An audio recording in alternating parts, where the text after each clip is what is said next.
Okay, and now it's time for our continued weekend recap, continuation of all this weekend's action, of which there was no shortage of. We now turn to what was the 130-pound WBO title fight between the reigning champion, Mikaela Mayer, and the challenger, Argentina's own former champion, Erica Farias, who proved to be more durable than I expected, I'll tell you that much. Mixed feelings about this fight, mixed feelings about Mikaela's performance. I mean, she did win. I mean, she never really looked like she was in any danger of losing this fight, aside from what looked to be a cupping left hand early in the match. It looked more damaging in real time than it actually was. It looked like Erica Farias, I believe, in the second round, connected with a left hook that caused Mikaela Mayer to stumble. Upon further observation, it seems she was knocked off balance by what was a cupping left hand as opposed to a flush shot, a clean shot. Hey, Mikaela wasn't actually hurt. In real time, at first glance, it looked like she might have been. I reiterate, I do have mixed feelings about Mikaela's performance. I do have mixed feelings about this fight. So let's just state the obvious. Erica did all right. Erica Farias took Mikaela Mayer's best shots. Erica Farias that hasn't fought anyways near this low in a very long time. Many years. Having fought well above the super featherweight limit. Having fought as high as super lightweight. For years. The descent to 130 pounds didn't seem to take away anything from Erica Farias' punch resistance. She ate several right hands, clean right hands, kept on coming. Took them better than I expected. This is a part of the reason I have mixed feelings in association with this fight. I don't know if Erica was able to absorb those right hands because she's just that durable, or because Mikaela just isn't that big a puncher. I think that's open to interpretation. I think it's anybody's guess as to why Erica Farias was able to take Mikaela Mayer's power shots so well. Erica Farias, who hasn't fought in about 17 months, is coming off of 2 back-to-back losses, having not fought at this weight, super featherweight, in many years. It was quite a descent for Erica.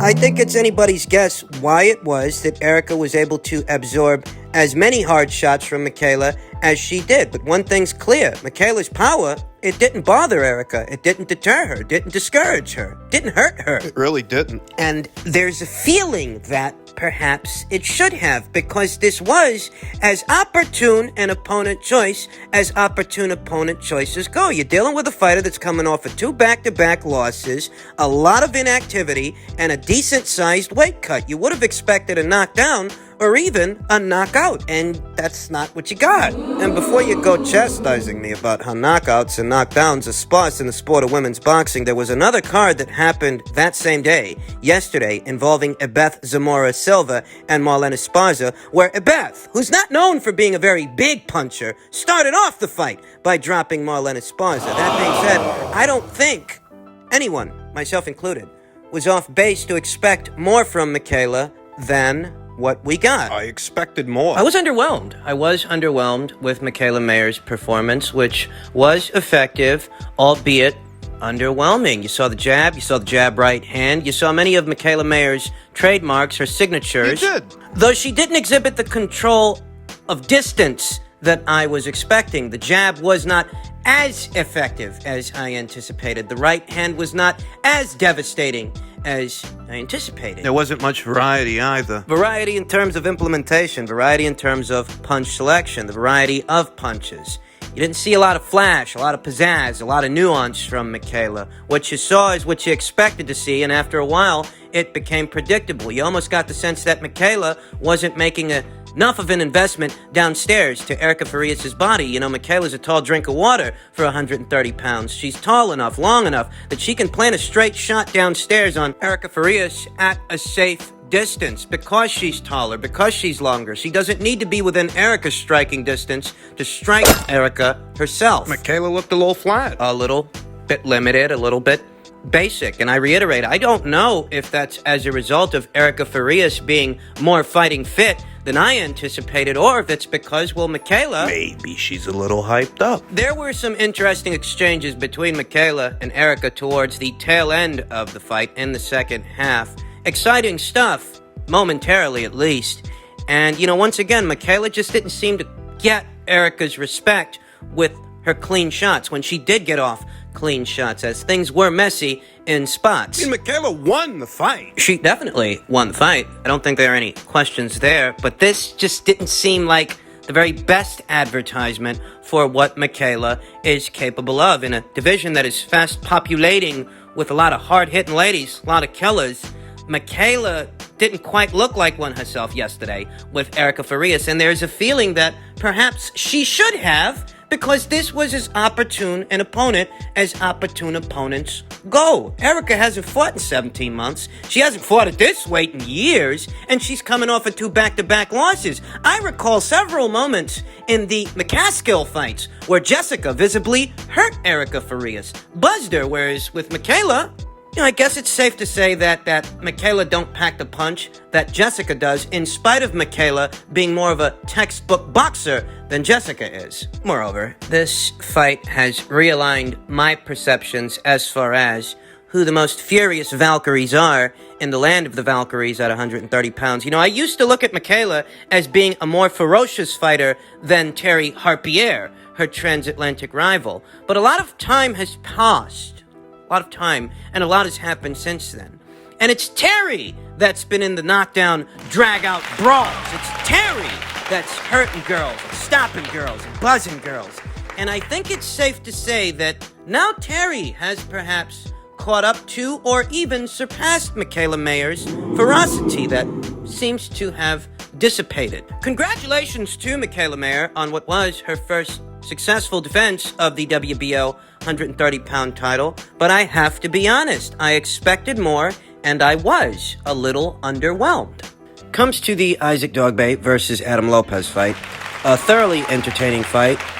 A draw would have made more sense to me than an Isaac Dogboe decision. The fight itself was a tale of two halves, with Isaac Dogboe clearly sweeping the first half of the fight. I saw Isaac pick up at least 4 rounds in the first half of the fight. I saw Adam pick up at least 4 rounds in the second half of the fight. And in that situation, a draw would have made a lot of sense to me. Isaac looked good out there. Better than I expected. I have to admit, I had serious doubts about Isaac's abilities as a featherweight, with Isaac having suffered what he suffered at super bantamweight at the hands of Emmanuel Navarrete. It seems that Emmanuel Navarrete's size and punching power was too much for young Isaac Dogboe. And I thought to myself, if he goes up to featherweight, it's just going to be more of the same. And you know what? It was a pleasant surprise to see Isaac holding his own. Isaac is a very entertaining fighter to watch. All action. Adam Lopez, very formidable himself. He didn't establish the range control that I expected with his lead hand. Adam has a jab, uses it. I thought that Isaac might find that a bit more difficult to work around than what we saw. Isaac is very bouncy, very elusive. He found his way around that lead hand quite often. Adam Lopez couldn't keep him out. I was surprised to see that. I was surprised to see that Adam Lopez, being the naturally bigger fighter, taller fighter, could not establish range control by way of the lead hand. If I'm being honest, I didn't see Adam start really getting into this thing until he started imposing his size on Isaac Dogboe, the way that Emmanuel Navarrete did by giving up his height. Giving up his reach. It wasn't till Adam started crowding Isaac Dogboe that he really got into this fight. Crowding Isaac Dogboe the way that Emmanuel Navarrete did at 122 pounds when he fought Isaac 2 times. Adam, like Emmanuel, had a lot of size on Isaac Dogboe. And in using that size, using that power, that's when things started getting difficult for young Isaac. The judges, however, saw it another way. The judges saw Isaac Dogboe winning this fight. I won't lose too much sleep over it because on my scorecard, the fight looked more like a draw. So if the fight looks like a draw and I'm off by a round, Isaac Dogboe wins a decision. Thus, the decision itself is not controversial. My only question now is, with Isaac Dogboe racking up his second professional victory since having lost those 2 back-to-back fights to Emmanuel Navarrete, with Isaac in the winner's bracket in the featherweight division, where does he go from here and what does he do now? Because there's only one world title there on the top rank side of things at 126 pounds. The WBO title that Emmanuel Navarrete is currently in possession of, and I hardly think Isaac's going to go in there with that guy for a third time. Leo Santa Cruz is still in possession of the WBA title at this weight. The IBF title at this weight is currently vacant. It's going to be contested for between Jazza Dickens Fight camp. and Kid Galahad. WBC title, the green belt. Gary Russell's holding on to that, and we know that he only defends that green belt once a year. He's under orders to fight Ray Vargas. At least he was earlier this year when the order initially came down back in January. We haven't seen Gary Russell in a while. We haven't seen him since last year when he defended his title against Tuksak Nyambiar. He got ordered to fight Ray Vargas in January. But I've heard no news of the fight actually materializing. I've heard no news of the fight actually being made. That being said, I can't see Isaac fighting Leo for his WBA title or Gary for his WBC title because the PBC kids are isolated on PBC Island. I don't think Isaac's going to go for a third fight with Emmanuel Navarrete for his WBO title, it being that Isaac lost both of those fights to Emmanuel. So the only path to a world title that would allow Isaac to fight for one would have to be the IBF route. At 126 pounds. I would give Isaac very good odds to beat either Jazza Dickens or Kid Galahad. You know, however that fight breaks down, however that fight happens, I think Isaac beats the both of those guys. Just like that, Isaac Dogboe's back in the mix of everything. And finally, we come to the main event of that same card, the bantamweight title fight between Naoya Inoue, the reigning unified champion, and Dasmarinas, the challenger. This is a fight that went exactly as I anticipated, exactly as I predicted. Naoya Inoue by way of knockout. No surprises there. As Naoya Inoue is a consensus top 5 pound-for-pound fighter, regardless of which pound-for-pound list you're talking about, by way of many credible periodicals, many pound-for-pound lists that are out there. The Ring IQ pound-for-pound list included. Naoya Inoue is a bankable fighter that is expected to perform at a certain level against certain opponents. Like this guy. So when I see a guy like Dasmarinas going in there with the likes of a Naoya Inoue, I know what's going to happen, I know what to expect, and that's exactly what we got. A knockout. As Naoya Inoue has knocked out 5 of his last 6 opponents. The only one having gone the distance with Naoya Inoue in his last 6 fights being the current reigning WBC bantamweight champion Nonito Donaire way back when in the last phase of the World Boxing Super Series. He's the only guy to go 12 rounds with Naoya Inoue in Naoya's last 6 fights. Everybody else hit the deck. Everybody else hit the canvas. The accuracy, the punching power of Naoya Inoue is why he receives pound-for-pound consideration, because this is a guy who doesn't waste punches. Efficiency is the calling card of Naoya Inoue. Efficiency and accuracy. This is a guy that hits like a freight train, but what makes him a pound-for-pound fighter is that in spite of hitting like a freight train, he's not in love with his own power. He still picks his spots, still picks his shots, doesn't waste punches. Michael Dasmarinas found that out the hard way. Very well-placed liver shots in the 3rd round close the show in spectacular fashion, I might add. I think that a lot of people were probably seeing Naoya Inoue for the first time in this past weekend's fight by way of ESPN, and I think they liked what they saw.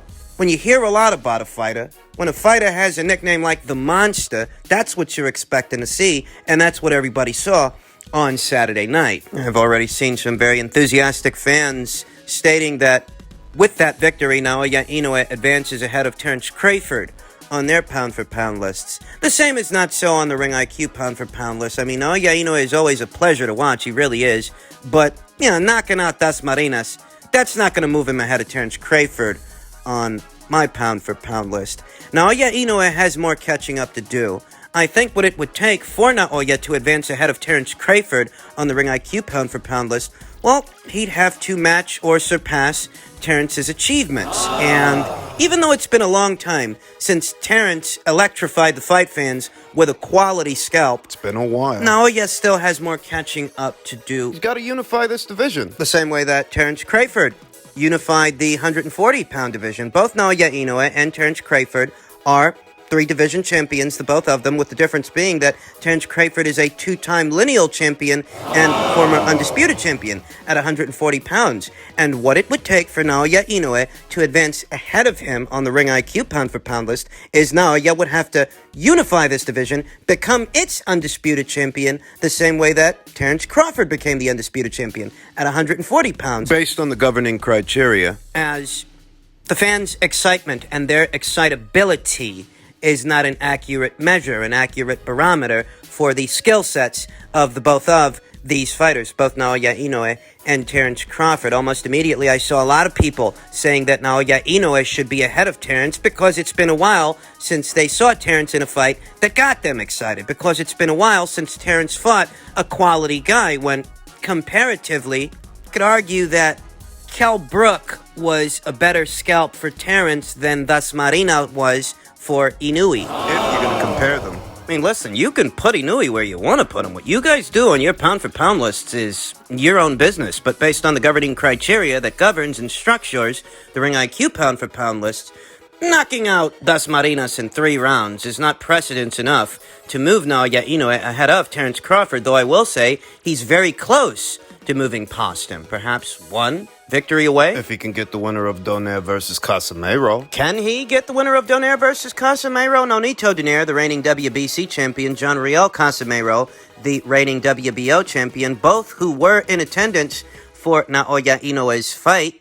Nonito Donaire, in so many words, stated that he's open to going back in there with Naoya Inoue after the Casemiro fight, provided he actually beats that guy. And John Riel Casemiro said something similar, though I'm a lot more cynical. I'm a lot more pessimistic, depending on what the outcome of that fight is. I mean, I think if Nonito wins the fight, we could see a rematch between Naoya Inoue and Nonito Donaire. But if it's John Riel Casemiro... I'm not as confident. And how do we know that the winner of that fight, regardless of who it is, doesn't then go into a Guillermo Rigondeaux fight, who's over there on PBC Island? How do we know it doesn't happen that way? I'd like to be a lot more optimistic. I'd like to be a lot more wide-eyed and hopeful, but I'm not naive. So I'm not gonna get my hopes up.